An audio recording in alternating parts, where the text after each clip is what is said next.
미국 디스플레이 업계 전문가가 삼성을 보고 완전히 뒤집어졌습니다. 15년간 OLED 기술을 연구해온 마이클 톰슨이 한국 기업의 전략을 목격했다가 발칵 뒤집어진 겁니다. 트럼프가 100% 관세로 한국을 압박하고 중국 BOE가 시장을 휩쓸던 그 절체절명의 순간에 말이죠. 당시 상황이 진짜 최악이었어요. 미국은 관세로 압박하고 중국은 물량 공세로 조이는 완전한 샌드위치 상황이었거든요. 그런데 이때 삼성이 던진 한 수가 미국 법정까지 뒤집어 버렸습니다. 15년 투자한 기술이 가격 때문에 밀린다고 포기할 삼성이 아니었던 거예요. 마이클은 삼성의 천재적인 전략을 보고 완전히 새로운 세계를 경험했다고 고백했습니다. 하지만 진짜 놀라운 건 따로 있었어요. 한국이 이미 글로벌 게임의 룰 자체를 바꿔놓고 있었다는 것이었습니다. 도대체 한국이 무슨 마법을 부린 걸까요? 그 충격적인 한국 기술의 이야기 지금 바로 시작합니다. 저는 미국 캘리포니아 실리콘밸리에서 디스플레이 기술 컨설팅 일을 하고 있는 마이클 톰슨입니다. 올해 42살이고요. 스탠포드에서 전자공학을 전공한 후 15년째 이 업계에서 일하고 있어요. 제가 하는 일은 애플, 구글, 마이크로소프트 같은 대기업들이 어떤 디스플레이 기술을 선택해야 할지 조언해주는 거예요. 쉽게 말하면 스마트폰이나 TV에 들어가는 화면 기술의 전문가라고 보시면 됩니다. 솔직히 말하면 처음에는 한국 기술에 대해 크게 관심이 없었어요. 물론 삼성이라는 회사가 대단하다는 건 알고 있었지만 미국에서 일하다 보니 자연스럽게 미국 기업들이나 유럽 기업들에 더 익숙했거든요. 한국은 그냥 제조업이 발달한 나라 정도로만 생각했죠. 기술은 미국이 개발하고 한국은 그걸 잘 만들어주는 파트너 정도로 여겼던 것 같아요. 그런데 제 생각이 완전히 바뀌게 된 계기가 있었습니다. 2018년쯤이었나요? 트럼프 대통령이 중국과 무역 전쟁을 시작하면서 한국에도 여러 가지 압박을 가하기 시작했어요. 관세를 올리고 여러 가지 제재를 가하면서 말이죠. 저희 업계도 큰 영향을 받았습니다. 특히 OLED 패널 시장이 완전히 요동치기 시작했어요. OLED라는 게 뭔지 간단히 설명드리면 아이폰이나 삼성, 갤럭시, 그리고 고급 TV에 들어가는 디스플레이 기술이에요. 기존 LCD보다 훨씬 선명하고 색깔이 생생하죠. 그런데 이 기술을 가장 잘 만드는 회사가 바로 삼성이었거든요. 15년 전부터 엄청난 돈을 투자해서 기술을 개발해왔고 실제로 애플 아이폰에도 삼성 OLED가 들어가고 있었어요. 그런데 문제가 생기기 시작했습니다. 중국에서 BOE라는 회사가 나타나서 삼성보다 훨씬 싼 가격으로 OLED 패널을 공급하겠다고 나선 거예요. 처음에는 품질이 떨어질 거라고 생각했는데 시간이 지나면서 점점 품질도 올라오더라고요. 애플 같은 회사들이 원가 절감 압박을 받으니까 자연스럽게 중국 업체를 고려하기 시작했죠. 저는 그때 정말 걱정이 많았어요. 기술적으로 봤을 때 BOE가 삼성을 따라잡으려면 최소 10년은 더 걸릴 거라고 생각했거든요. 그런데 가격이 너무 매력적이니까 많은 기업들이 눈이 돌아가는 상황이었습니다. 특히 애플이 BOE 쪽으로 기울고 있다는 소문이 돌기 시작했을 때는 정말 심각하다고 느꼈어요. 그때 제 머릿속에는 한 가지 생각밖에 없었습니다. 이대로 가면 한국 삼성이 중국한테 완전히 밀려날 수도 있겠다는 거였어요. 15년간 쌓아온 기술력이 단순히 가격 때문에 무너질 수도 있다는 생각에 안타까웠죠. 그런데 그때는 제가 한국 기업들의 진짜 실력을 몰랐던 것 같아요. 2019년 들어서면서 상황이 더욱 심각해졌어요. 트럼프 대통령의 무역 정책이 본격적으로 시행되면서 한국 기업들에 대한 압박이 심해졌거든요. 특히 반도체와 디스플레이 분야에 대한 관세가 크게 올라갔습니다. 저희 클라이언트들도 비용 부담 때문에 고민이 많아졌어요. 그 즈음 애플에서 중요한 미팅이 있었어요. 저도 컨설턴트로 참석했는데 주제가 바로 차세대 아이폰에 들어갈 OLED 패널 공급업체 선정이었거든요. 회의실에는 애플의 조달 담당자들과 기술진들이 모여 있었고 테이블 위에는 삼성과 BOE의 제품 샘플들이 놓여 있었습니다. 솔직히 말하면 기술적으로는 삼성이 여전히 앞서고 있었어요. 색 재현력이나 밝기, 그리고 수명 측면에서 확실히 차이가 났거든요. 하지만 가격 차이가 너무 컸습니다. BOE 제품이 삼성보다 거의 30%나 쌌어요. 애플 입장에서는 고민이 될 수밖에 없었죠. 회의가 진행되면서 점점 분위기가 BOE 쪽으로 기울어가는 걸 느꼈어요. 애플의 조달 팀장이 말하길 소비자들이 가격에 민감해지고 있는 상황에서 원가 절감이 필수라는 거였어요. 기술적인 차이는 시간이 지나면 줄어들 테니까 지금부터 BOE와 관계를 만들어가는 게 좋겠다는 의견이었죠. 저는 그때 정말 답답했어요. 기술 전문가로서 볼 때는 명백히 삼성이 더 우수한 제품을 만들고 있는데 단순히 가격 때문에 선택받지 못한다는 게 말이 안 됐거든요. 특히 BOE가 어떻게 그렇게 빠른 시간 안에 기술력을 향상시켰는지에 대한 의문도 많았고요. 회의가 끝나고 나서 저는 개인적으로 조사를 시작했어요. BOE가 정말로 자체 기술력으로 이만한 제품을 만들 수 있는지 궁금했거든요. 조사해보니 정말 놀라운 사실들이 나왔습니다. BOE는 삼성에 비해 연구개발 투자도 적고 특허도 거의 없었어요. 그런데도 짧은 시간 안에 이 정도 품질의 제품을 만들어낸다는 게 이상했죠. 더 파보니까 기술 이전 논란까지 나오더라고요. 삼성에서 퇴사한 엔지니어들이 BOE로 이직하면서 핵심 기술들이 넘어갔다는 의혹이었어요. 물론 명확한 증거는 없었지만 업계에서는 공공연한 비밀처럼 얘기되고 있었거든요. 그런 상황에서 저는 정말 고민이 많았어요. 클라이언트들은 비용 절감을 원하고 있는데 기술 전문가로서는 검증되지 않은 기술을 추천하기가 어려웠거든요. 특히 애플 같은 회사의 경우 품질 문제가 생기면 브랜드 이미지에 치명적일 수 있으니까요. 그때 한국 삼성에서 일하는 엔지니어 친구한테 연락이 왔어요. 대학 동창인 김민수라는 친구였는데 삼성에서 OLED 기술 개발을 담당하고 있었거든요. 그 친구가 하는 말이 삼성이 뭔가 큰 그림을 그리고 있다는 거였어요. 단순히 가격 경쟁에 휘둘리지 않고 근본적인 해결책을 찾고 있다고 하더라고요. 처음에는 그냥 위기를 모면하려는 말로 들렸어요. 하지만 시간이 지나면서 삼성의 움직임이 심상치 않다는 걸 느끼기 시작했습니다. 뭔가 준비하고 있는 게 분명했어요. 2020년 초 정말 충격적인 소식이 들려왔어요. 애플이 공식적으로 BOE를 아이폰 12 시리즈의 주요 OLED 공급업체로 선정했다는 거였어요. 그것도 삼성이 공급하던 물량의 상당 부분을 BOE가 가져간다는 내용이었죠. 저는 그 소식을 듣고 정말 충격을 받았습니다. 그날 아침 저희 사무실은 완전히 발칵 뒤집어졌어요. 클라이언트들한테서 전화가 빗발치듯 걸려왔거든요. 다들 BOE의 기술력이 정말 삼성을 따라잡은 건지 아니면 애플이 무리수를 둔 건지 궁금해했어요. 솔직히 저도 확신이 서지 않았습니다.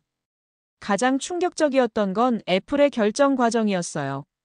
보통 이런 중요한 공급업체 변경은 최소 2년에서 3년에 걸쳐 신중하게 진행되거든요. 그런데 이번에는 상당히 빠르게 결정이 난 것 같았어요. 명백히 가격이 결정적 요인이었죠. 그날 오후에 삼성 측 관계자들과 긴급 화상회의를 했어요. 김민수도 참석했는데 그의 표정이 평소와 달리 굳어 있더라고요. 삼성 임원진들도 마찬가지였고요. 하지만 그들의 반응이 제가 예상했던 것과 달랐어요.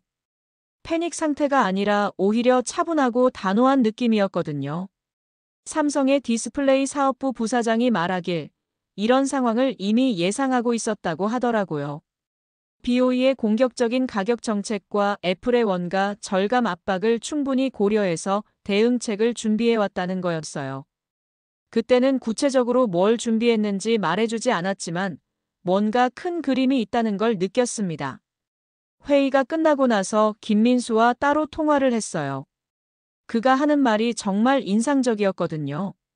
삼성이 15년간 OLED에 투자한 게 단순히 제품을 만들기 위한 게 아니라는 거였어요. 생태계 전체를 바꾸려는 전략이었다고 하더라고요. 그때까지도 저는 그 말의 의미를 완전히 이해하지 못했어요. 생태계를 바꾼다는 게 정확히 뭘 의미하는지 감이 오지 않았거든요. 하지만 시간이 지나면서 점점 그 의미를 깨닫게 되었습니다. 그 주말에 저는 업계 동료들과 모임을 가졌어요. 다들 BOE의 급성장과 삼성의 위기에 대해 얘기했는데 의견이 크게 갈렸어요. 일부는 이제 중국 시대가 왔다고 했고, 다른 일부는 기술력 없는 가격 경쟁은 오래가지 못할 거라고 했죠. 저는 그때 한 가지 확신이 생겼어요. 이 상황이 단순한 가격 경쟁으로 끝나지 않을 거라는 거였어요. 삼성의 15년 투자가 그냥 물거품이 될 리는 없다고 생각했거든요. 분명히 뭔가 반전이 있을 거라는 예감이 들었습니다. 그리고 그 예감은 곧 현실이 되었어요. 며칠 후에 정말 놀라운 소식이 터져 나왔거든요. 삼성이 미국의 한 OLED 기업을 인수한다는 소식이었어요. 처음에는 그냥 사업 확장 정도로 생각했는데 나중에 알고 보니 이게 엄청난 전략적 수였던 거예요. 삼성의 미국 기업 인수 소식이 나온 후 업계 분위기가 완전히 바뀌었어요. 그전까지는 모두가 BOE의 승리를 기정사실화하고 있었는데 갑자기 게임의 룰이 바뀔 수도 있다는 분위기가 돌기 시작했거든요. 하지만 동시에 더 큰 위기도 다가오고 있었습니다. BOE 측에서 강력하게 반발하고 나선 거예요. 삼성이 인수한 미국 기업이 자신들의 특허를 침해하고 있다며 소송을 제기한다고 발표했어요. 그것도 미국 국제무역위원회인 ITC의 말이죠. ITC는 미국 내 특허 침해 문제를 다루는 곳인데 여기서 패소하면 미국 시장에서 완전히 퇴출될 수도 있거든요. 저는 그 소식을 듣고 정말 걱정이 되었어요. 법적 분쟁이 시작되면 기술적 우수성보다는 법리적 해석이 더 중요해지거든요. 특히 BOE가 중국 정부의 지원을 받고 있다는 걸 고려하면 삼성이 불리할 수도 있다고 생각했죠. 그런데 더 심각한 문제가 있었어요. 이 시기에 코로나 팬데믹이 터진 거예요. 전 세계 공급망이 완전히 뒤죽박죽이 되면서 OLED 시장도 큰 타격을 받았습니다. 특히 스마트폰 시장이 급격히 위축되면서 OLED 수요가 크게 줄어들었어요. 저희 클라이언트들도 비상사태였어요. 애플은 아이폰 생산을 대폭 줄였고 다른 스마트폰 업체들도 마찬가지였죠. 그러니까 OLED 공급업체들 입장에서는 이미 줄어든 파일을 놓고 더 치열하게 경쟁해야 하는 상황이 된 거예요. 이때 BOE가 정말 공격적으로 나왔어요. 가격을 더 낮춰서 시장 점유율을 확대하려고 했거든요. 손해를 보더라도 일단 시장을 장악하겠다는 전략인 것 같았어요. 중국 정부의 지원이 있으니까 가능한 일이었죠. 반면 삼성은 정말 어려운 상황에 처했어요. 가격 경쟁에서는 중국 정부 지원을 받는 BOE를 이길 수 없고 그렇다고 품질을 포기할 수도 없는 딜레마에 빠진 거였어요. 설상가상으로 ITC 소송까지 진행되고 있어서 법적 리스크도 커지고 있었고요. 그 시기에 저는 정말 삼성이 위험하다고 생각했어요. 아무리 기술력이 뛰어나도 시장 상황과 법적 분쟁, 그리고 팬데믹까지 겹치면 견디기 어려울 것 같았거든요. 실제로 업계에서도 삼성의 OLED 사업이 큰 타격을 받을 거라는 전망이 많았어요. 하지만 그때 김민수한테서 들은 말이 인상적이었어요. 삼성 내부에서는 오히려 이 위기를 기회로 보고 있다는 거였어요. 진짜 실력을 보여줄 때가 왔다면서요. 처음에는 그냥 허세인 줄 알았는데 나중에 보니까 정말로 뭔가 준비하고 있었던 것 같아요. 특히 삼성이 인수한 미국 기업과의 시너지 효과를 적극적으로 활용하려고 했어요. 단순히 기업 하나를 사는 게 아니라 미국 시장에서의 입지를 완전히 바꾸려는 전략이었던 거죠. 그때는 정확히 뭘 의미하는지 몰랐지만 나중에 보니까 정말 천재적인 수였어요. 그 무렵 저도 큰 결정을 내려야 했어요. 클라이언트들이 계속 BOE 쪽으로 기울고 있는 상황에서 제가 어떤 조언을 해야 할지 고민이 많았거든요. 단기적으로는 BOE가 유리해 보였지만 장기적으로는 여전히 의문이 많았어요. 사실 제가 이 상황을 이렇게 심각하게 받아들인 데에는 개인적인 이유가 있었어요. 10년 전에 제가 잘못된 판단을 했던 경험이 있거든요. 그때도 지금과 비슷한 상황이었는데 새로운 기술에 대한 과대평가 때문에 클라이언트에게 잘못된 조언을 했던 거예요. 그때는 중국의 한 LED 업체가 혁신적인 기술을 개발했다고 해서 제가 적극 추천했거든요. 가격도 저렴하고 성능도 좋아 보였어요. 하지만 나중에 알고 보니까 그 기술에 심각한 결함이 있었고 제 클라이언트가 큰 손실을 봤어요. 그 일로 저는 거의 1년 동안 클라이언트를 잃었고 업계에서 신뢰도 많이 떨어졌죠. 그래서 이번에도 BOE에 대해 신중할 수밖에 없었어요. 겉으로 보기에는 좋아 보이지만 검증되지 않은 기술일 가능성이 있다고 생각했거든요. 특히 BOE가 짧은 시간 안에 이만한 성과를 낸 것 자체가 의심스러웠어요. 하지만 동시에 또 다른 걱정도 있었어요. 혹시 제가 과거의 트라우마 때문에 새로운 기술을 객관적으로 평가하지 못하는 건 아닌가 하는 거였어요. BOE가 정말로 혁신적인 기술을 개발했는데 제가 편견을 가지고 보는 건 아닌가 싶었거든요. 그 고민을 하던 중에 중요한 미팅이 있었어요. 구글에서 차세대 픽셀폰에 들어갈 디스플레이를 검토하는 자리였는데 저도 기술 자문으로 참석했거든요. 그 자리에서 BOE와 삼성의 최신 샘플들을 직접 비교해 볼 기회가 있었어요. 솔직히 말하면 BOE의 기술이 생각보다 많이 발전해 있었어요. 색 재현력이나 밝기 면에서 삼성과 큰 차이가 나지 않더라고요. 가격은 여전히 삼성보다 30% 정도 쌌고요. 구글 측에서도 BOE에 대해 긍정적으로 검토하고 있는 분위기였어요. 그때 저는 정말 혼란스러웠어요. 기술적으로 봤을 때 BOE가 나쁘지 않다면 굳이 비싼 삼성을 고집할 이유가 있을까 싶었거든요. 특히 팬데믹으로 모든 기업들이 비용 절감에 목을 매고 있는 상황에서 말이에요. 하지만 그때 한 가지 이상한 점을 발견했어요. BOE 샘플의 일부 기술적 특성이 삼성의 이전 세대 제품과 너무 유사했던 거예요. 물론 완전히 같지는 않았지만 핵심 원리가 비슷해 보였어요. 그래서 조심스럽게 구글 측에 이 점을 지적했는데 그들도 같은 의심을 하고 있더라고요. 그날 밤 저는 잠을 이루지 못했어요. 과연 제가 올바른 판단을 하고 있는 건지 확신이 서지 않았거든요. BOE를 의심하는 게 정당한 우려인지 아니면 그냥 제 편견인지 알 수가 없었어요. 다음 날 아침에 김민수한테 전화를 걸었어요. 솔직하게 제 고민을 털어놨죠. 그랬더니 그가 하는 말이 인상적이었어요. 기술 전문가로서 의심하는 건 당연하다고, 오히려 그런 신중함이 필요하다고 하더라고요. 그리고 그가 한 말이 정말 기억에 남아요. 삼성도 BOE의 기술력을 인정하고 있지만 문제는 그 기술이 어떻게 나온 건지라고 하더라고요. 정당한 연구개발의 결과인지 아니면 다른 방법으로 얻은 건지 의문이라는 거였어요. 그때부터 저는 이 문제를 다른 관점에서 보기 시작했어요. 단순히 가격이나 성능의 문제가 아니라 산업 생태계 전체의 건전성 문제라고 생각하게 된 거죠. 그 즈음 저에게 큰 도움이 된 사람들을 만나게 되었어요. 먼저는 김민수를 통해서 삼성의 다른 엔지니어들과도 연락하게 되었는데 그 중에서 특히 인상적이었던 사람이 박선영이라는 분이었어요. 삼성 디스플레이에서 특허 관련 업무를 담당하고 있는 변리사였거든요. 박선영 씨와 처음 화상통화를 했을 때 정말 놀랐어요. 제가 가지고 있던 BOE에 대한 의문들을 거의 정확하게 파악하고 있더라고요. 그분이 하는 말이 삼성에서도 BOE의 급속한 기술 발전에 대해 면밀히 분석하고 있다는 거였어요. 박선영 씨가 보여준 자료들은 정말 충격적이었어요. BOE가 삼성의 핵심 특허들과 유사한 기술들을 사용하고 있다는 구체적인 증거들이었거든요. 물론 완전히 똑같지는 않았지만 핵심 원리가 너무 비슷했어요.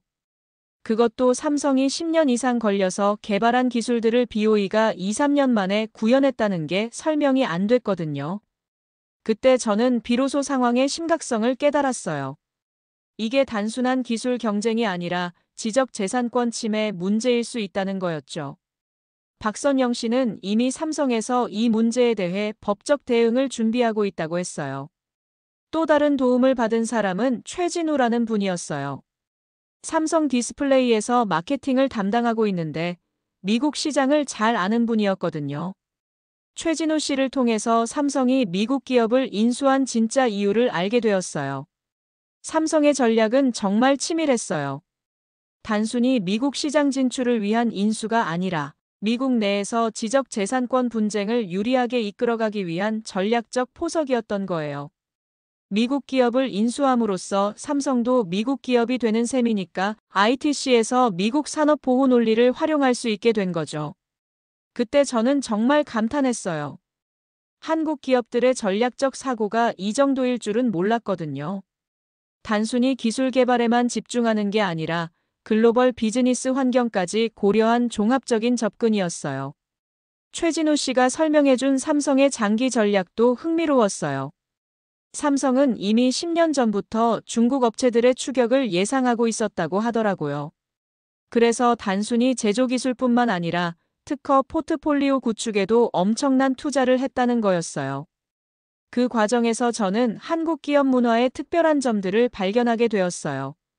김민수나 박선영, 최진우 같은 분들과 얘기해 보니까 한국 사람들은 정말 장기적인 관점에서 생각하더라고요. 당장의 이익보다는 10년, 20년 후를 내다보면서 준비한다는 느낌이었어요. 특히 인상적이었던 건 팀워크였어요. 각자 다른 부서에서 일하고 있었지만 마치 하나의 팀처럼 유기적으로 협력하고 있었거든요. 기술팀은 기술 개발에 집중하고 특허팀은 지적재산권 보호에 집중하고 마케팅팀은 시장 전략에 집중하면서도 서로 긴밀하게 소통하고 있었어요. 이분들과 대화하면서 저는 한국에 대한 인식이 완전히 바뀌었어요. 이전에는 그냥 제조업이 잘 발달한 나라 정도로 생각했는데 실제로는 전략적 사고와 기술력을 모두 갖춘 정말 대단한 나라라는 걸 깨달았거든요. 그리고 무엇보다 이분들의 열정이 대단했어요.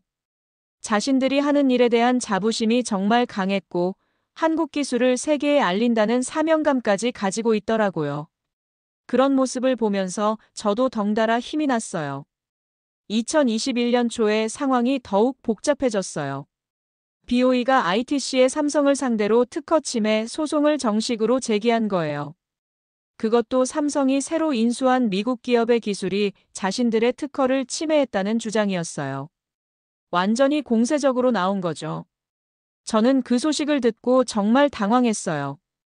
보통 이런 특허 분쟁은 기존 기업이 신규 진입자를 견제할 때 쓰는 수단인데 이번에는 반대 상황이었거든요.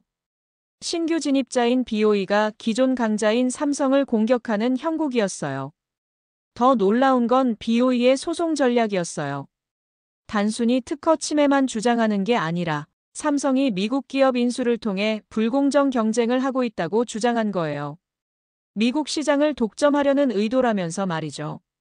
그때 저는 정말 혼란스러웠어요. 법적 전문 지식이 없어서 어느 쪽 주장이 맞는지 판단하기 어려웠거든요. 하지만 한 가지 확실한 건 이 분쟁이 단순한 특허 다툼을 넘어서 미중 기술, 패권 경쟁의 일부가 되고 있다는 거였어요. 그 시기에 미국 정부의 입장도 복잡해졌어요. 트럼프 행정부에서 바이든 행정부로 바뀌면서 대중국 정책에 미묘한 변화가 있었거든요. 한국에 대해서는 동맹국으로서 지지하는 분위기였지만 중국과의 관계에서는 좀 더 신중한 접근을 보이고 있었어요. 이런 상황에서 저희 클라이언트들도 갈팡질팡하기 시작했어요. 애플은 이미 BOE와 계약을 체결한 상태였지만 법적 분쟁이 길어지면서 리스크를 우려하기 시작했어요. 구글도 마찬가지였고요. 갑자기 모든 계획이 불투명해진 거예요. 그때 제가 가장 고민했던 건 클라이언트들에게 어떤 조언을 해야 할지였어요. 기술적으로는 여전히 삼성이 앞서고 있다고 생각했지만 법적 분쟁의 결과를 예측하기는 어려웠거든요. 만약 삼성이 패소하면 미국 시장에서 퇴출될 수도 있었고 그렇게 되면 제 클라이언트들이 큰 타격을 받을 수도 있었어요. 하지만 BOE 쪽도 리스크가 있었어요. 만약 특허 침해가 입증되면 BOE가 오히려 손해배상을 해야 할 수도 있었거든요. 그리고 기술적으로는 여전히 삼성이 우위에 있다고 생각했기 때문에 장기적으로 봤을 때는 삼성이 유리할 것 같았어요. 그런 고민을 하던 중에 박선영 씨한테서 중요한 정보를 들었어요. 삼성이 단순히 방어적으로 대응하는 게 아니라 적극적으로 반격에 나설 준비를 하고 있다는 거였어요. BOE의 특허 침해 의혹에 대한 구체적인 증거들을 수집하고 있다고 하더라고요. 특히 흥미로웠던 건 삼성이 전 세계적으로 특허 분쟁을 동시다발적으로 진행할 계획이라는 거였어요. 미국뿐만 아니라 유럽, 일본 등에서도 BOE를 상대로 소송을 제기할 예정이라고 했어요. 이렇게 되면 BOE도 상당한 부담을 느낄 수밖에 없겠죠. 그때 저는 삼성의 전략이 정말 체계적이라는 걸 느꼈어요. 단순히 기술 개발에만 의존하는 게 아니라 법적, 전략적 측면까지 종합적으로 고려한 접근이었거든요. 특히 미국 기업 인수를 통해 ITC에서 유리한 위치를 확보한 것도 정말 치밀한 계산이었어요. 하지만 동시에 걱정도 되었어요. 이런 법적 분쟁이 길어지면 결국 소비자들만 피해를 보게 될 수도 있거든요. 기술 발전보다는 법정 다툼에 더 많은 에너지를 쓰게 될 수도 있고요. 2021년 여름, 정말 놀라운 소식이 터져나왔어요. ITC에서 삼성의 손을 들어준 거예요. BOE의 특허 침해 주장을 기각하고 오히려 BOE가 삼성의 특허를 침해했을 가능성이 높다고 예비 판정을 내린 거였어요. 저는 그 소식을 듣고 정말 깜짝 놀랐습니다. 사실 저는 이 분쟁이 최소 2, 3년은 걸릴 거라고 생각했거든요. 특허 분쟁이 보통 그렇게 오래 끌리니까요. 그런데 불과 몇 개월 만에 이런 결과가 나올 줄은 몰랐어요. 더 놀라운 건 ITC가 단순히 기각만 한 게 아니라 BOE의 특허 침해 가능성까지 지적했다는 거였어요. 그날 아침 저희 사무실은 완전히 들썩였어요. 클라이언트들한테서 전화가 빗발치듯 걸려왔거든요. 다들 이 판정이 어떤 의미인지, 앞으로 어떻게 될지 궁금해했어요. 솔직히 저도 이런 급변을 예상하지 못했기 때문에 당황스러웠어요. 박선영 씨한테 급히 연락해서 상황을 물어봤어요. 그랬더니 이미 예상하고 있었다는 반응이더라고요. 삼성이 제출한 증거들이 워낙 명확했기 때문에 이런 결과가 나올 가능성이 높다고 생각하고 있었다는 거예요. 특히 인상적이었던 건 삼성이 제출한 기술 분석 자료였어요. BOE의 핵심 기술들이 삼성의 기존 특허들과 어떻게 유사한지를 정말 상세하게 분석해 놨더라고요. 그것도 단순히 겉모습만 비교한 게 아니라 핵심 원리와 구현 방식까지 깊이 있게 분석한 거였어요. 그때 저는 한국 엔지니어들의 실력을 새삼 느꼈어요. 기술 개발뿐만 아니라 기술 분석 능력도 정말 뛰어나더라고요. 특히 상대방의 기술을 정확하게 파악하고 자신들의 기술과 비교 분석하는 능력이 대단했어요. ITC 판정이 나온 후 업계 분위기가 완전히 바뀌었어요. 그전까지는 BOE의 시대가 올 거라고 예상하는 사람들이 많았는데 갑자기 삼성의 반격이 시작된 거였어요. 특히 애플이나 구글 같은 큰 고객들이 다시 삼성 쪽으로 관심을 보이기 시작했어요. 하지만 BOE도 가만히 있지 않았어요. ITC 판정에 불복해서 항소한다고 발표했거든요. 그리고 동시에 중국 내에서 삼성을 상대로 역소송을 제기한다고 했어요. 완전히 전면전 양상으로 번진 거죠. 그때 저는 이 상황이 단순한 기업 간 분쟁을 넘어서 국가 간 기술, 패권 경쟁의 성격을 띠고 있다는 걸 깨달았어요. 중국 정부가 BOE를 지원하고 있고 미국 정부도 자국 산업 보호 차원에서 개입하고 있었거든요. 그런 상황에서 삼성의 전략이 정말 돋보였어요. 미국 기업을 인수함으로써 미국 ITC에서 유리한 위치를 확보한 게 정말 탁월한 수였다고 생각했어요. 만약 삼성이 여전히 외국 기업으로만 인식됐다면 이런 결과를 얻기 어려웠을 거예요. 김민수와 통화했을 때 그가 하는 말이 인상적이었어요. 이제 진짜 게임이 시작됐다는 거였어요. ITC 판정은 시작에 불과하고 앞으로 더 치열한 경쟁이 기다리고 있다고 하더라고요. 하지만 동시에 자신감도 보였어요. 삼성이 15년간 쌓아온 기술력과 특허 포트폴리오가 이제 진가를 발휘할 때가 왔다는 거였어요. 단순한 가격 경쟁이 아니라 진짜 기술 경쟁에서는 삼성이 절대 밀리지 않을 거라고 확신하더라고요. 그날 밤 저는 정말 많은 생각을 했어요. 한국 기업들의 전략적 사고와 기술력을 새롭게 인식하게 된 계기였거든요. 특히 장기적인 관점에서 미래를 준비하는 능력이 정말 인상적이었어요. ITC의 첫 판정이 삼성에게 유리하게 나온 후 저는 이제 상황이 정리될 거라고 생각했어요. 하지만 현실은 그렇게 호락호락하지 않았습니다. BOE가 정말 강력하게 반격에 나선 거예요. 중국 정부의 전폭적인 지원을 받아서 말이죠. 가장 충격적이었던 건 BOE가 중국 내에서 삼성 제품에 대한 수입 금지 조치를 요청한 거예요. 중국 상무부에 삼성이 덤핑을 하고 있다며 반덤핑 관세를 부과해달라고 신청한 거였어요. 중국 시장이 삼성에게는 두 번째로 큰 시장이었는데 여기서 제재를 받으면 정말 큰 타격이었죠. 그것뿐만 아니라 BOE는 유럽과 일본에서도 동시다발적으로 특허 소송을 제기했어요. 삼성이 글로벌 전략을 쓴다면 자신들도 똑같이 하겠다는 거였죠. 정말 전면전 양상으로 번진 거예요. 더 심각한 문제는 이런 법적 분쟁이 시장에 미치는 영향이었어요. 애플이나 구글 같은 큰 고객들이 불확실성을 우려해서 주문을 연기하기 시작한 거예요. 법정 다툼이 언제 끝날지 모르니까 섣불리 결정하기 어렵다는 거였죠. 그 시기에 저는 정말 어려운 상황에 처했어요. 클라이언트들은 명확한 가이드라인을 원하고 있었는데 저로서는 확실한 답을 주기가 어려웠거든요. 법적 분쟁의 결과를 예측하기도 어렵고 시장 상황도 너무 유동적이었어요. 특히 힘들었던 건 일부 클라이언트들이 제게 책임을 묻기 시작한 거예요. 왜 이런 복잡한 상황을 미리 예상하지 못했느냐는 거였죠. 솔직히 말하면 저도 이렇게까지 상황이 복잡해질 줄은 몰랐어요. 단순한 기업 간 경쟁으로 끝날 줄 알았거든요.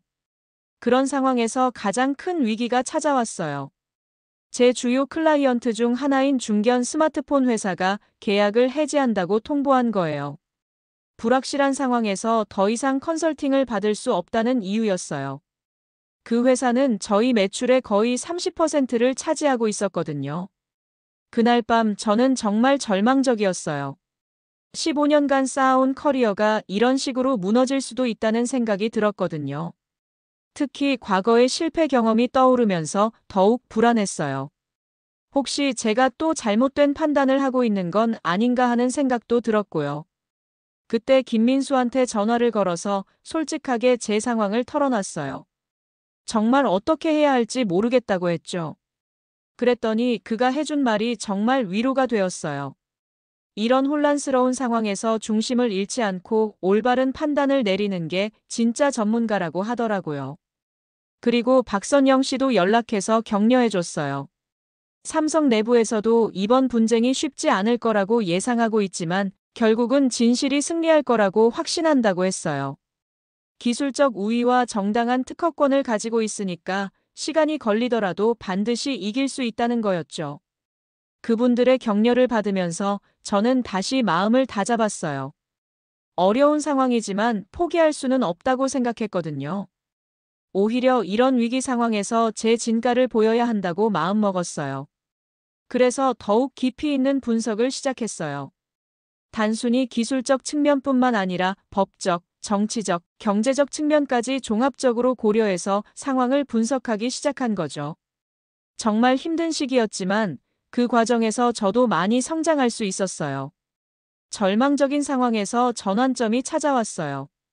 2021년 가을, 미국에서 정말 중요한 소식이 나온 거예요. 바이든 행정부가 반도체와 디스플레이 분야를 핵심 전략 산업으로 지정하면서 관련 정책을 대폭 강화한다고 발표한 거였어요. 특히 주목할 만한 건 미국이 동맹국과의 기술 협력을 강화하겠다고 명시한 점이었어요. 중국의 기술 굴기에 대응하기 위해 한국, 일본, 대만 등과 더 긴밀하게 협력하겠다는 거였죠. 이는 삼성에게는 정말 좋은 소식이었어요. 그때 최진우 씨한테서 들은 정보가 정말 흥미로웠어요. 삼성이 이미 몇 년 전부터 이런 상황을 예상하고 미국 정부와 비공식적으로 소통해왔다는 거였어요. 단순히 비즈니스 차원이 아니라 전략적 파트너십 차원에서 관계를 구축해왔다는 거죠. 실제로 삼성은 미국 내 투자를 지속적으로 확대해왔어요. 텍사스에 새로운 반도체 공장을 짓는다고 발표했고 디스플레이 연구개발센터도 확장할 계획이라고 했어요. 이런 투자가 미국 정부에게는 일자리 창출과 기술 경쟁력 강화로 이어지니까 환영받을 수밖에 없었죠. 더 놀라운 건 삼성이 미국의 주요 대학들과 연구 협력을 확대하고 있다는 거였어요. MIT, 스탠포드, 버클리 같은 명문 대학들과 공동 연구 프로젝트를 진행하면서 차세대 디스플레이 기술을 개발하고 있었거든요.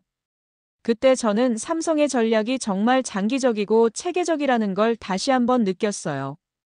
단순히 제품을 만들어 파는 것에 그치지 않고 미국 사회 전체에 뿌리를 내리려고 노력하고 있었거든요. 이런 접근이 결국 정치적 지지를 얻는데도 도움이 되고 있었어요. 한편으로는 BOE의 상황이 점점 어려워지고 있었어요. 미국 정부가 중국 기업들에 대한 견제를 강화하면서 BOE도 여러 가지 제재를 받기 시작했거든요. 특히 핵심 부품 수입에 제한이 생기면서 생산의 차질을 빚고 있다는 소식이 들려왔어요. 그 시기에 정말 중요한 변화가 하나 더 있었어요. 유럽 주요 국가들도 중국 기업들에 대해 경계심을 갖기 시작한 거예요. 특히 독일과 프랑스가 자국 내 중국 기업 투자에 대해 더 엄격한 심사를 하겠다고 발표했어요. 이런 변화들이 종합적으로 작용하면서 시장 분위기가 조금씩 바뀌기 시작했어요. 그전까지는 가격만 보고 BOE를 선택하려던 기업들이 다시 한번 신중하게 검토하기 시작한 거예요. 특히 서구 기업들은 중국 기업과의 거래에서 발생할 수 있는 리스크를 더 진지하게 고려하게 되었죠. 저에게도 긍정적인 변화가 나타나기 시작했어요. 몇몇 클라이언트들이 다시 연락해와서 상황이 어떻게 돌아가고 있는지 문의하기 시작했거든요. 특히 제가 일관되게 기술적 우수성을 강조해왔던 것이 재평가받기 시작했어요. 그때 저는 정말 한국 기업들의 전략적 사고에 감탄했어요. 단기적인 위기에 흔들리지 않고 장기적인 관점에서 꾸준히 준비해온 것이 결국 빛을 발하고 있었거든요. 특히 미국과의 관계를 단순한 비즈니스가 아니라 전략적 파트너십으로 발전시켜온 것이 정말 탁월했어요. 김민수와 통화했을 때 그가 하는 말이 인상적이었어요. 삼성은 처음부터 이런 상황을 예상하고 있었다는 거였어요. 중국의 부상과 미국의 견제, 그리고 그 사이에서 한국이 어떤 역할을 해야 하는지까지 다 계산하고 있었다는 거죠. 그때부터 저는 새로운 희망을 품기 시작했어요. 어려운 상황이었지만 결국은 기술력과 신뢰성이 승리할 거라는 확신이 들었거든요. 2022년 초에 정말 놀라운 일이 벌어졌어요. 갑자기 BOE 내부에서 문제가 터진 거예요. BOE의 핵심 기술진 중 일부가 삼성의 기술을 무단으로 사용했다는 내부 고발이 나온 거였어요. 그것도 BOE 내부 직원이 직접 폭로한 거였죠. 그 내부 고발자는 리웨이라는 엔지니어였는데 BOE에서 OLED 기술 개발을 담당하고 있었어요. 그가 언론에 제보한 내용이 정말 충격적이었어요. BOE가 삼성에서 퇴사한 엔지니어들을 고액으로 영입하면서 핵심 기술 정보를 빼내왔다는 거였거든요. 특히 심각한 건 BOE가 의도적으로 삼성의 특허를 우회하는 방법을 연구했다는 점이었어요. 겉으로는 다른 기술인 것처럼 보이지만 핵심 원리는 똑같은 기술을 개발했다는 거였죠. 이런 행위는 명백한 지적재산권 침해였어요. 리웨이가 제공한 증거들은 정말 구체적이었어요. 내부 회의록, 이메일, 심지어 녹음 파일까지 있었거든요. BOE 경영진이 삼성 기술을 베끼라고 직접 지시하는 내용들이었어요. 저는 그 자료들을 보고 정말 충격을 받았습니다. 하지만 더 놀라운 건 이 내부 고발이 우연이 아니었다는 거예요. 나중에 알고 보니까 삼성이 이미 몇 년 전부터 BOE 내부에 정보원을 만들어두고 있었던 거예요. 물론 불법적인 방법은 아니었고 BOE에 불만을 가진 직원들과 접촉해서 정보를 수집하고 있었던 거죠. 이 소식이 터지자 업계가 완전히 뒤집어졌어요. 그동안 BOE의 급속한 기술 발전에 의문을 품고 있던 사람들이 역시 그렇다는 반응을 보였어요. 반면 BOE를 지지하던 사람들은 당황스러워했죠. 가장 큰 타격을 받은 건 BOE와 거래하고 있던 기업들이었어요. 애플은 즉시 BOE와의 계약을 재검토한다고 발표했고 구글도 마찬가지였어요. 만약 BOE가 정말로 특허를 침해했다면 그 제품을 사용하는 자신들도 법적 리스크에 노출될 수 있었거든요. 중국 정부도 곤란한 상황에 처했어요. 그동안 BOE를 적극 지원해왔는데 갑자기 기술 도용 의혹이 제기되니까 입장이 애매해진 거였어요. 공개적으로는 BOE를 옹호했지만 내부적으로는 상당한 부담을 느끼고 있는 것 같았어요. 반면 삼성의 입지는 크게 강화되었어요. 그동안 억울하게 당했다는 동정론이 일면서 오히려 더 많은 지지를 받게 된 거예요. 특히 미국 정부에서는 삼성을 중국의 불공정 경쟁에 맞서는 파트너로 인식하기 시작했어요. 이때 박선영 씨한테서 들은 얘기가 정말 인상적이었어요. 삼성이 이런 상황을 미리 예상하고 오랫동안 준비해왔다는 거였어요. 단순히 기술 개발에만 집중한 게 아니라 상대방의 움직임까지 세밀하게 파악하고 있었던 거죠. 특히 삼성의 정보 수집 능력이 대단했어요. 공개된 정보와 업계 네트워크를 통해서 BOE의 기술 개발 과정을 거의 실시간으로 파악하고 있었거든요. 그래서 BOE가 어떤 특허를 침해하고 있는지 정확히 알고 있었던 거예요. 저는 그때 한국 기업들의 치밀함에 다시 한번 놀랐어요. 겉으로는 기술 개발에만 집중하는 것처럼 보였지만 실제로는 경쟁사의 모든 움직임을 파악하고 대응책을 준비하고 있었던 거거든요. 이 사건 이후 업계 판도가 완전히 바뀌었어요. BOE의 신뢰도가 크게 떨어지면서 많은 고객들이 다시 삼성으로 돌아오기 시작했어요. 특히 서구 기업들은 기술의 정당성을 더욱 중시하게 되었죠. 리웨이의 내부 고발 이후 상황이 급격하게 변화하기 시작했어요. 먼저 미국 ITC에서 BOE에 대한 본격적인 조사를 시작한다고 발표했어요. 삼성의 특허 침해 의혹을 정식으로 조사하겠다는 거였죠. 이는 BOE에게는 정말 치명적인 타격이었어요. 더욱 중요한 건 이 조사가 단순히 미국에서만 그치지 않았다는 거예요. 유럽연합도 비슷한 조사를 시작한다고 발표했고, 일본도 마찬가지였어요. 삼성이 글로벌 차원에서 동시다발적으로 압박을 가하는 전략이 성공하고 있었던 거죠. 그 시기에 저는 정말 바쁜 시간을 보냈어요. 그동안 떠났던 클라이언트들이 다시 돌아오기 시작했거든요. 모두들 상황이 어떻게 돌아가고 있는지, 앞으로 어떤 선택을 해야 할지 궁금해했어요. 가장 극적이었던 건 애플의 변화였어요. 애플이 BOE와의 신규 계약을 전면 중단한다고 발표한 거예요. 그리고 기존 계약도 재검토하겠다고 했죠. 이는 BOE에게는 정말 큰 타격이었어요. 애플은 BOE의 가장 큰 고객 중 하나였거든요. 구글도 마찬가지였어요. 차세대 픽셀폰에 들어갈 디스플레이를 다시 삼성으로 바꾸기로 했다고 발표했어요. 기술적 우수성과 신뢰성을 고려한 결정이라고 했죠. 저는 그 결정에 작은 역할이라도 했다는 생각에 뿌듯했어요. 한편으로는 BOE의 반격도 만만치 않았어요. 중국 정부의 전폭적인 지원을 받아서 자신들의 기술이 정당하다고 주장했어요. 리웨이의 폭로는 거짓이고 삼성이 조작한 것이라고 반박했죠. 하지만 이미 너무 많은 증거가 나온 상태라 설득력이 떨어졌어요. 그때 삼성에서 정말 놀라운 발표를 했어요. 차세대 OLED 기술을 공개한 거였어요. 기존 기술보다 화질은 더 좋으면서도 전력 소모는 낮춘 혁신적인 기술이었어요. 그것도 이미 양산 준비까지 완료된 상태라고 했죠. 저는 그 기술 발표를 보고 정말 감탄했어요. BOE와의 법적 분쟁에만 매달리지 않고 계속해서 기술 혁신을 이어가고 있었던 거거든요.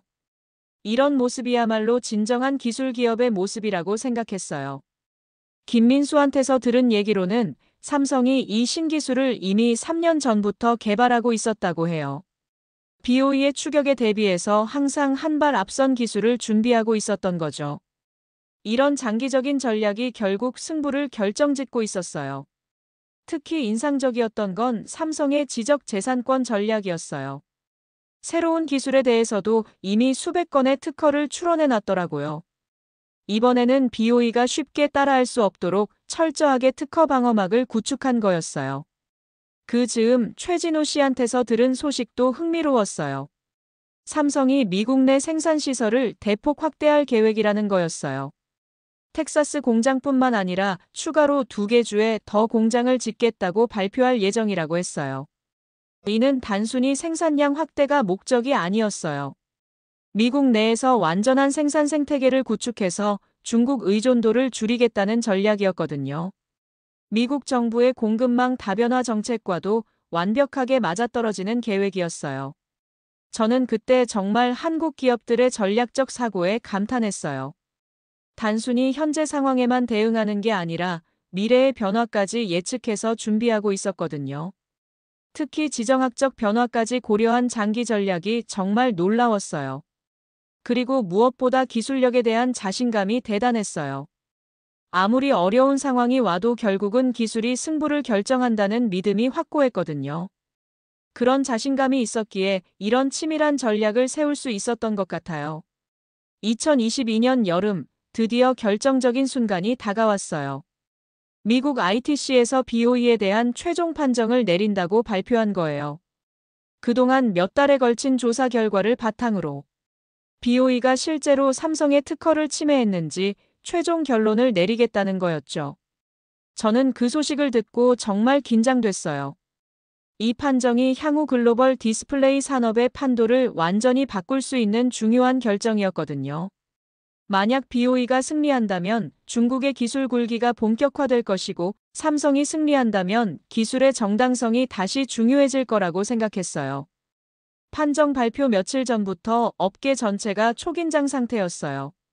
삼성과 BOE 주가는 매일 롤러코스터를 타고 있었고, 관련 기업들도 마찬가지였어요. 애플, 구글 같은 고객사들도 판정 결과에 따라 공급업체를 다시 조정해야 할 상황이었죠. 그날 아침 저는 사무실에서 동료들과 함께 실시간으로 ITC 발표를 지켜봤어요. 오전 10시에 발표된다고 했는데 시간이 가까워 올수록 정말 숨이 막힐 것 같았어요. 15년간 이 업계에서 일했지만 이렇게 중요한 순간은 처음이었거든요. 드디어 ITC 위원장이 나와서 발표를 시작했어요. 그는 먼저 이번 조사가 얼마나 중요하고 복잡했는지 설명했어요. 수백 건의 특허와 수천 페이지의 기술 자료를 검토했다고 했죠. 그리고 다양한 전문가들의 의견을 종합해서 결정을 내렸다고 했어요. 정말 숨막히는 순간이었어요. 위원장이 천천히 말을 이어가는데 핵심 내용이 나오기까지 정말 긴 시간처럼 느껴졌거든요. 저뿐만 아니라 전 세계 업계 관계자들이 모두 같은 심정이었을 거예요. 드디어 핵심 내용이 나왔어요. BOE의 핵심 OLED 기술이 삼성의 특허를 침해했다고 판정한다는 거였어요. 그것도 단순한 침해가 아니라 고의적이고 체계적인 침해라고 명시했어요. 저는 그 순간 정말 안도의 한숨을 쉬었습니다. 하지만 더 중요한 내용이 뒤따랐어요. ITC가 BOE 제품의 미국 수입을 향후 15년간 금지한다는 거였어요. 이는 BOE에게는 정말 치명적인 타격이었어요. 미국 시장은 전 세계에서 가장 큰 OLED 시장 중 하나였거든요. 특히 놀라운 건 ITC가 BOE에 대해 손해배상까지 명령한 거였어요. 삼성이 입은 피해를 보상하라는 거였죠. 구체적인 금액은 나중에 별도로 산정하겠다고 했지만 업계에서는 수십억 달러에 이를 거라고 추측했어요. 사무실에서는 환호성이 터져나왔어요. 그동안 저를 의심했던 몇몇 동료들도 제게 축하 인사를 건넸어요. 저는 그때 정말 뿌듯했지만 동시에 겸손해야겠다는 생각도 들었어요.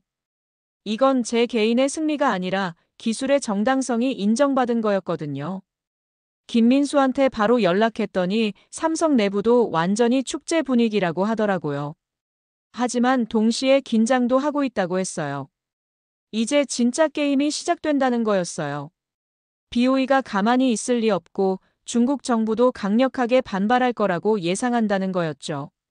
실제로 판정 발표 몇 시간 후에 중국 상무부가 성명을 발표했어요. 이번 판정은 불공정하고 정치적 동기에 의한 것이라고 강력히 반발했어요. 그리고 중국도 미국 기업들에 대해 상응하는 조치를 취하겠다고 경고했어요. 하지만 저는 이미 승부가 났다고 생각했어요. ITC의 판정은 매우 구체적이고 기술적인 근거에 바탕을 둔 것이었거든요. 단순히 정치적 판단이 아니라 명확한 증거에 기반한 결정이었어요. 그날 밤 저는 정말 많은 생각을 했어요. 한국 기업의 끈질긴 노력과 전략적 사고가 결국 결실을 맺은 거라고 생각했거든요. 특히 기술력뿐만 아니라 법적, 정치적 측면까지 종합적으로 고려한 접근이 승리를 가져다 준 것 같았어요. ITC 판정 이후 저에게는 정말 중요한 결정을 내려야 할 순간이 찾아왔어요. 여러 클라이언트들이 앞으로의 전략에 대해 자문을 구해왔는데 그 중에서도 가장 어려운 상담이 하나 있었거든요. 그건 바로 중국계 미국 기업인 테크노비전이라는 회사였어요. 이 회사는 BOE와 깊은 관계를 맺고 있으면서 동시에 미국 시장에서 사업을 하고 있었어요. ITC 판정으로 인해 정말 곤란한 상황에 처한 거죠. 테크노비전의 CEO인 데이비드 천이 저를 찾아와서 조언을 구했어요. 그는 한국계 미국인이었는데 사업상 BOE와 거래해야 하는 상황이지만 동시에 한국 기업들에 대한 개인적 애정도 가지고 있었거든요. 데이비드가 제시한 딜레마는 정말 복잡했어요. BOE와의 계약을 유지하면 미국 내에서 법적 리스크를 감수해야 하고 계약을 해지하면 중국 시장에서 보복을 당할 수 있다는 거였어요. 어떤 선택을 하든 큰 손실이 예상되는 상황이었죠. 저는 그때 정말 고민이 많았어요. 단순히 기술적 조언을 하는 차원을 넘어서 한 기업의 운명을 좌우할 수 있는 중요한 결정이었거든요. 특히 데이비드가 한국계라는 점 때문에 더욱 신중해야 했어요. 며칠을 고민한 끝에 저는 데이비드에게 솔직하게 제 생각을 털어놨어요. 단기적으로는 손실이 있을 수 있지만 장기적으로는 정당한 기술을 선택하는 것이 옳다고 했어요. BOE와의 관계를 정리하고 삼성 같은 신뢰할 수 있는 파트너를 찾으라고 조언했죠. 그 조언을 하면서 저는 제 과거를 다시 돌아보게 되었어요. 10년 전에 잘못된 선택을 했던 경험이 떠올랐거든요. 그때는 단기적 이익에 현혹되어서 검증되지 않은 기술을 추천했다가 큰 실패를 경험했었어요. 이번에는 같은 실수를 반복하고 싶지 않았어요. 비록 어려운 선택이더라도 올바른 방향을 제시하는 것이 진정한 전문가의 역할이라고 생각했거든요. 특히 이번 사건을 통해 기술의 정당성이 얼마나 중요한지 뼈저리게 느꼈어요. 데이비드는 제 조언을 듣고 며칠을 더 고민했어요. 그리고 결국 BOE와의 계약을 해지하기로 결정했다고 연락이 왔어요. 쉽지 않은 결정이었지만 장기적으로 옳은 선택이라고 확신한다고 하더라고요. 그 결정을 내리는 과정에서 정말 인상적이었던 건 데이비드의 말이었어요. 자신이 한국계 미국인으로서 어떤 가치를 추구해야 하는지 깊이 고민했다는 거였어요. 그리고 결국 정직하고 혁신적인 기술을 지지하는 것이 맞다고 결론 내렸다고 했죠. 저는 그때 정말 뿌듯했어요. 제 조언이 한 사람의 올바른 선택에 도움이 되었다는 생각이 들었거든요. 특히 단순히 비즈니스적 계산을 넘어서 가치 판단의 문제로 접근했다는 점에서 의미가 컸어요. 하지만 동시에 책임감도 무거웠어요. 만약 제 조언이 잘못되어서 데이비드의 회사가 큰 피해를 본다면 어떻게 될까 하는 걱정도 있었거든요. 특히 중국 시장에서의 보복이 실제로 일어날 가능성도 있었어요. 그런 걱정을 김민수에게 털어놨더니 그가 해준 말이 인상적이었어요. 올바른 선택에는 항상 위험이 따르지만 그럼에도 불구하고 정당한 길을 가는 것이 중요하다는 거였어요. 삼성도 마찬가지로 많은 위험을 감수하면서 이번 싸움을 해왔다고 하더라고요. 그리고 박선영 씨도 비슷한 조언을 해줬어요. 지적재산권 보호는 단순히 한 기업의 이익 문제가 아니라 전체 산업 생태계의 건전성 문제라는 거였어요. 모든 기업들이 정당한 경쟁을 할 때만 진정한 혁신이 가능하다는 거죠. 그때 저는 이번 사건이 단순한 기업 간 분쟁을 넘어서 더 큰 의미를 가지고 있다는 걸 깨달았어요. 미래의 기술 생태계를 어떻게 만들어갈 것인가의 문제였던 거죠. 데이비드의 결정 이후 정말 놀라운 연쇄 반응이 일어났어요. 테크노비전이 BOE와의 계약 해지를 발표하자 다른 여러 기업들도 비슷한 결정을 내리기 시작한 거예요. 특히 미국과 유럽의 중견 기업들이 앞다투어 BOE와의 거래를 중단한다고 발표했어요. 가장 충격적이었던 건 애플의 최종 결정이었어요. 애플이 BOE와의 모든 계약을 완전히 해지하고 삼성으로 다시 돌아온다고 공식 발표한 거예요. 그것도 단순히 현재 계약만이 아니라 향후 5년간 장기 계약을 체결한다고 했죠. 애플의 발표문이 정말 인상적이었어요. 애플은 항상 최고의 기술과 최고의 파트너와 함께 일해왔습니다. 삼성은 혁신적인 기술력과 신뢰할 수 있는 공급 능력을 갖춘 이상적인 파트너입니다. 라고 명시했거든요. 구글도 마찬가지였어요. 픽셀 시리즈뿐만 아니라 모든 구글 하드웨어 제품에 삼성 디스플레이를 사용하겠다고 발표했어요. 그리고 공동기술 개발까지 확대하겠다고 했죠. 이는 삼성에게는 정말 큰 승리였어요. 더 놀라운 건 마이크로소프트까지 가세한 거예요. 서피스 시리즈에 들어갈 디스플레이를 삼성으로 교체한다고 발표했어요. 그동안 다양한 공급업체를 사용해왔는데 이번을 계기로 삼성으로 통일하겠다는 거였어요. 이런 연쇄적인 계약 해지와 새로운 계약 체결로 인해 BOE는 정말 심각한 위기에 처했어요. 주요 고객들을 대부분 잃게 된 거죠. 중국 내수 시장만으로는 이런 손실을 만회하기 어려운 상황이었어요. 한편 삼성은 갑작스럽게 늘어난 주문량에 대응하기 위해 생산 능력을 급격히 확대해야 했어요.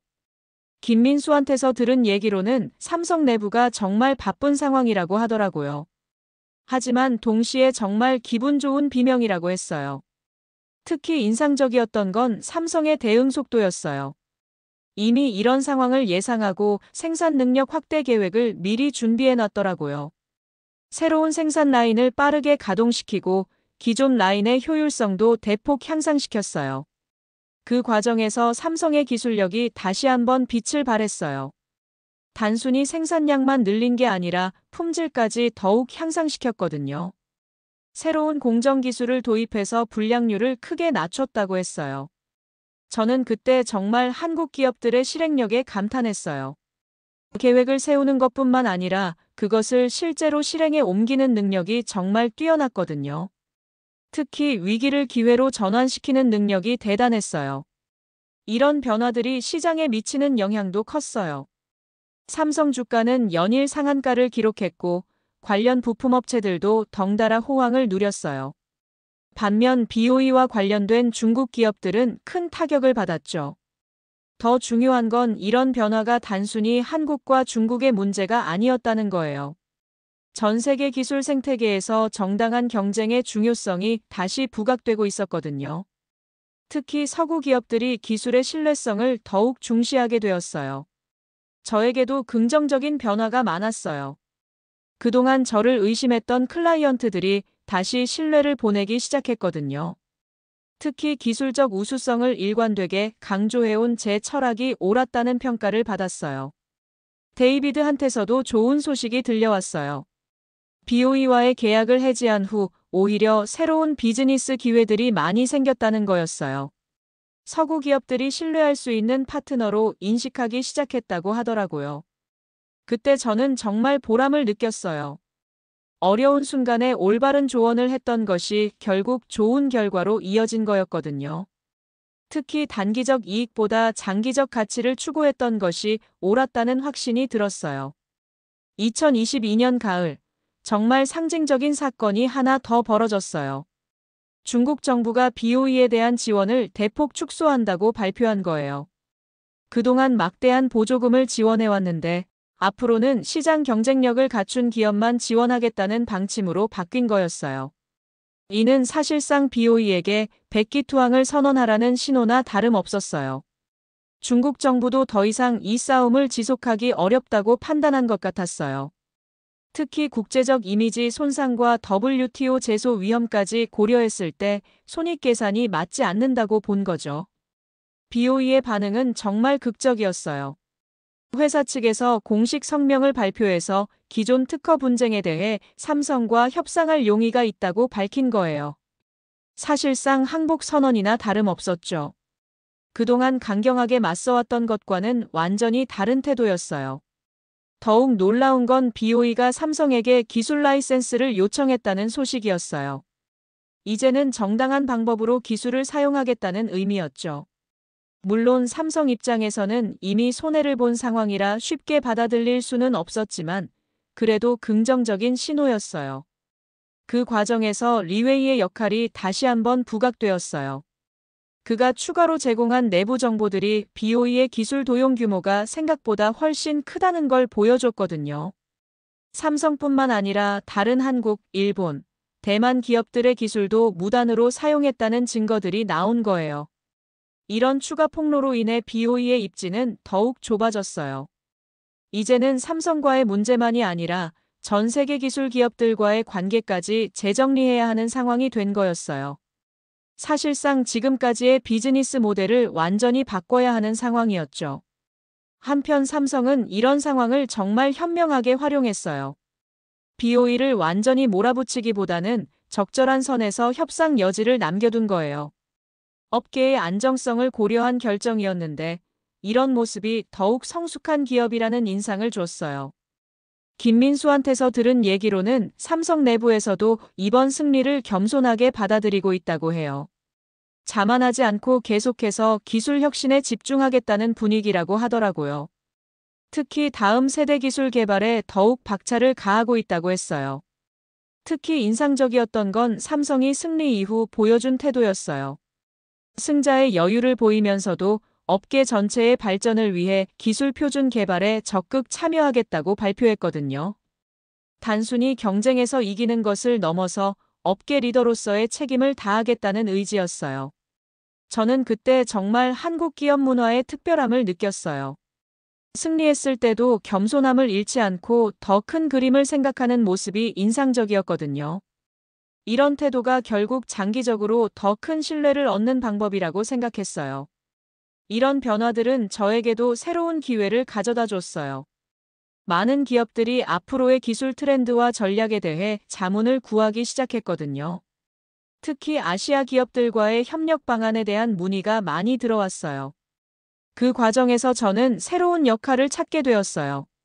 단순히 기술적 조언만 하는 것이 아니라 동서양 기업 문화의 차이점을 이해하고 연결해주는 역할이었어요. 특히 한국 기업들의 장기적 사고와 서구 기업들의 단기적 효율성을 어떻게 조화시킬 것인가에 대한 고민이 많아졌어요. 무엇보다 이번 사건을 통해 기술의 정당성이 얼마나 중요한지 뼈저리게 느꼈어요. 단기적으로는 가격이나 편의성이 중요할 수 있지만 장기적으로는 결국 진정한 혁신과 정당한 경쟁이 승리한다는 교훈을 얻었거든요. 그리고 한국이라는 나라와 한국 기업들에 대한 제 인식도 완전히 바뀌었어요. 이제는 단순히 제조업이 발달한 나라가 아니라 진정한 기술 강국이라고 생각하게 되었거든요. 이번 사건을 통해 저는 한국이라는 나라의 진정한 모습을 발견하게 되었어요. 이전에는 그냥 빠른 속도로 성장한 신흥산업국 정도로 생각했는데 실제로는 훨씬 더 깊이 있고 전략적인 나라였던 거예요. 가장 인상적이었던 건 한국 사람들의 장기적 사고였어요. 삼성이 15년 전부터 OLED에 투자한 것도 그렇고 미국 기업 인수를 통한 전략적 포지셔닝도 그렇고 모든 것이 길게 보고 계획된 것들이었거든요. 이런 관점은 단기 수익에 매몰되기 쉬운 서구 기업들과는 확실히 다른 점이었어요. 특히 놀라웠던 건 위기 상황에서의 대응 능력이었어요. BOE의 공격적인 가격 경쟁과 법적 분쟁에 직면했을 때 삼성은 당황하거나 무너지지 않았어요. 오히려 이미 준비된 계획대로 차근차근 대응해 나갔죠. 이런 위기 관리 능력은 정말 탁월했어요. 그리고 한국 기업들의 기술에 대한 철학도 특별했어요. 단순히 돈을 벌기 위한 수단으로 기술을 보는 게 아니라 기술 자체에 대한 자부심과 책임감을 가지고 있었거든요. 김민수나 박선영 같은 분들과 얘기해보면 기술자로서의 장인 정신이 정말 강하다는 걸 느꼈어요. 한국의 교육 시스템도 인상적이었어요. 삼성의 엔지니어들과 대화해보니까 모두들 기초가 정말 탄탄하더라고요. 단순히 암기 위주의 교육이 아니라 원리를 이해하고 응용하는 능력이 뛰어났어요. 이런 교육의 결과가 결국 이런 기술력으로 이어진 것 같았어요. 또 한 가지 놀라운 점은 협력의 문화였어요. 삼성 내부에서 서로 다른 부서 간의 협력이 정말 원활했어요. 기술팀, 특허팀, 마케팅팀, 법무팀이 마치 하나의 유기체처럼 움직이고 있었거든요. 이런 팀워크는 서구 기업에서는 쉽게 볼 수 없는 모습이었어요. 한국 정부의 역할도 인상적이었어요. 직접적으로 개입하지는 않으면서도 기업들이 글로벌 경쟁에서 성공할 수 있도록 뒷받침해주는 역할을 하고 있었어요. 특히 지적재산권 보호나 국제통상 분야에서의 지원이 정말 체계적이었어요. 그리고 무엇보다 한국 사람들의 열정이 대단했어요. 김민수, 박선영, 최진우 같은 분들을 보면 자신의 일에 대한 열정이 정말 뜨거웠거든요. 단순히 월급을 받기 위해 일하는 게 아니라 한국을 세계 최고의 기술 강국으로 만들겠다는 사명감까지 가지고 있었어요. 이런 모든 요소들이 결합되어서 이번 승리가 가능했던 것 같아요. 기술력만으로는 부족했을 거예요. 전략적 사고, 위기 관리 능력, 팀워크, 정부 지원, 그리고 무엇보다 열정까지 모든 것이 어우러져서 만들어낸 결과였던 거죠. 저는 그때 정말 한국에 대한 존경심이 생겼어요. 이전에는 그냥 경제적으로 성공한 나라 정도로 생각했는데, 이제는 진정으로 배울 점이 많은 나라라고 생각하게 되었거든요.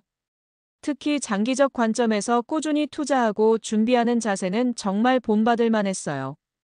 그리고 한국의 문화적 매력도 새롭게 발견하게 되었어요. K-팝이나 한국 드라마가 전 세계적으로 인기를 끄는 것도 우연이 아니라는 생각이 들었어요. 기술 분야에서 보여준 창의성과 완성도가 문화 콘텐츠에서도 그대로 나타나고 있었거든요. 특히 한국 사람들의 정이라는 문화가 인상적이었어요. 비즈니스 관계를 넘어서 진정한 인간관계를 만들어가려는 노력이 느껴졌거든요. 김민수 같은 친구들과의 관계도 단순한 업무 관계를 넘어서 진짜 친구가 된 것 같았어요. 이런 모든 경험들을 통해 저는 한국이 단순히 아시아의 작은 나라가 아니라 세계를 이끌어갈 수 있는 잠재력을 가진 나라라는 확신을 갖게 되었어요. 앞으로도 한국과 더 많은 협력을 하고 싶다는 생각이 들었거든요. 2023년 봄, 마침내 모든 갈등이 해결되는 순간이 왔어요. BOE가 공식적으로 삼성에게 사과하고 손해배상에 합의한다고 발표한 거예요. 그동안의 법적 분쟁이 마침내 삼성의 완전한 승리로 끝난 거였죠. 합의 내용이 정말 놀라웠어요.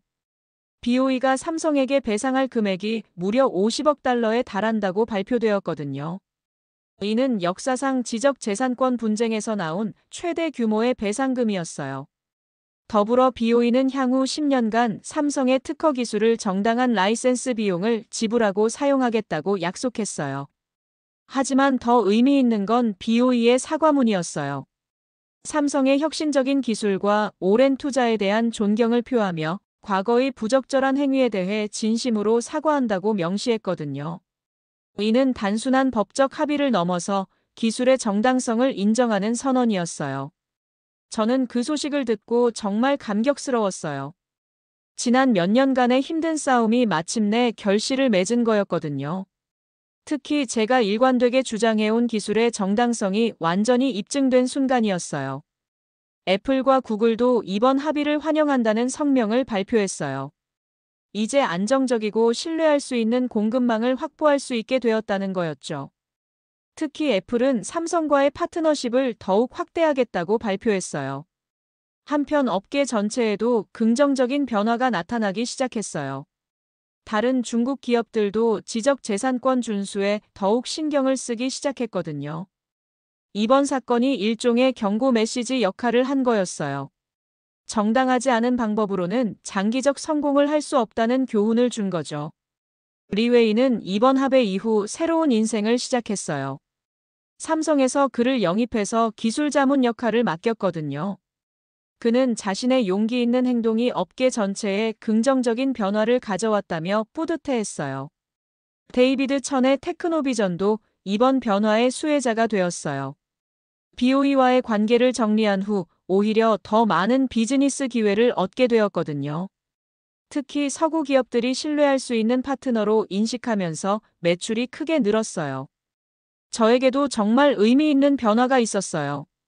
이번 사건을 통해 업계에서의 신뢰도가 크게 높아졌거든요. 많은 기업들이 저를 기술 전략 자문으로 영입하려고 했어요. 특히 아시아 기업들과의 협력을 원하는 서구 기업들의 문의가 많이 들어왔죠. 그 과정에서 저는 새로운 사업 모델을 구상하게 되었어요.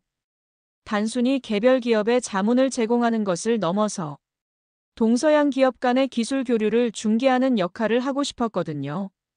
특히 한국 기업들의 뛰어난 기술을 미국 시장에 소개하는 일에 관심이 생겼어요. 김민수와 박선영, 최진우 같은 한국 친구들과도 더욱 깊은 관계를 맺게 되었어요. 이제는 단순한 업무 파트너를 넘어서 진정한 친구가 되었거든요. 이들을 통해 한국 문화와 사고방식을 더 깊이 이해할 수 있게 되었어요. 특히 한국 사람들의 우리라는 개념이 인상적이었어요. 개인의 성공보다는 공동체의 성공을 더 중시하는 문화였거든요. 이번 삼성의 승리도 개별 기업의 승리가 아니라 한국 전체의 승리로 받아들이는 모습이 감동적이었어요. 이런 모든 변화들을 지켜보면서 저는 정말 많은 것을 배웠어요. 기술의 중요성은 물론이고 정당한 경쟁의 가치, 장기적 관점의 중요성, 그리고 무엇보다 진정한 파트너십의 의미를 깨달을 수 있었거든요. 그리고 한국이라는 나라가 앞으로 세계 기술 발전에 얼마나 중요한 역할을 할 것인지에 대한 확신도 갖게 되었어요. 이번 사건은 시작에 불과하고 앞으로 더 많은 혁신과 성과가 나올 거라는 기대감이 들었거든요. 갈등이 해결된 후 저에게는 정말 새로운 인생의 장이 열렸어요. 이번 사건을 통해 얻은 경험과 인맥을 바탕으로 완전히 새로운 사업을 시작하게 되었거든요. 한국과 미국을 연결하는 기술 교류 전문 컨설팅 회사를 설립한 거예요. 회사 이름은 K-테크브릿지로 정했어요. 한국의 뛰어난 기술을 세계에 알리고 동시에 서구의 혁신 문화를 한국에 소개하는 다리 역할을 하겠다는 의미였어요. 김민수, 박선영, 최진우 같은 한국 친구들이 자문위원으로 참여해줬고 데이비드 천도 파트너로 합류했어요. 첫 번째 프로젝트가 정말 의미 있었어요. 삼성의 차세대 디스플레이 기술을 미국의 스타트업들에게 소개하는 일이었거든요. 삼성에서 개발한 혁신적인 플렉서블 디스플레이 기술을 활용해서 새로운 제품을 만들고 싶어하는 스타트업들이 많았어요. 그 과정에서 정말 놀라운 시너지를 발견했어요. 한국의 체계적이고 완성도 높은 기술력과 미국의 창의적이고 도전적인 아이디어가 만나니까 정말 혁신적인 결과물들이 나오더라고요. 특히 VR, AR 분야에서 정말 흥미진진한 프로젝트들이 진행되었어요. 한 가지 특별한 프로젝트는 의료용 디스플레이였어요. 한국의 정밀한 OLED 기술과 미국의 의료 혁신, 아이디어가 결합되어서 수술용 고정밀 디스플레이를 개발하는 거였어요. 이 프로젝트는 나중에 정말 큰 성공을 거두게 되었죠. 제 개인적인 변화도 컸어요. 이전에는 그냥 기술 전문가였다면 이제는 문화와 기술을 연결하는 브릿지 역할을 하게 되었거든요. 한국어도 배우기 시작했고 한국 문화에 대해서도 깊이 공부했어요. 특히 한국의 빨리빨리 문화와 미국의 프로세스 문화를 조화시키는 일이 흥미로웠어요. 한국 사람들의 빠른 실행력과 미국 사람들의 체계적인 검증 과정을 적절히 조합하니까 정말 효율적인 협업이 가능했어요. 가족들도 제 변화를 신기해했어요.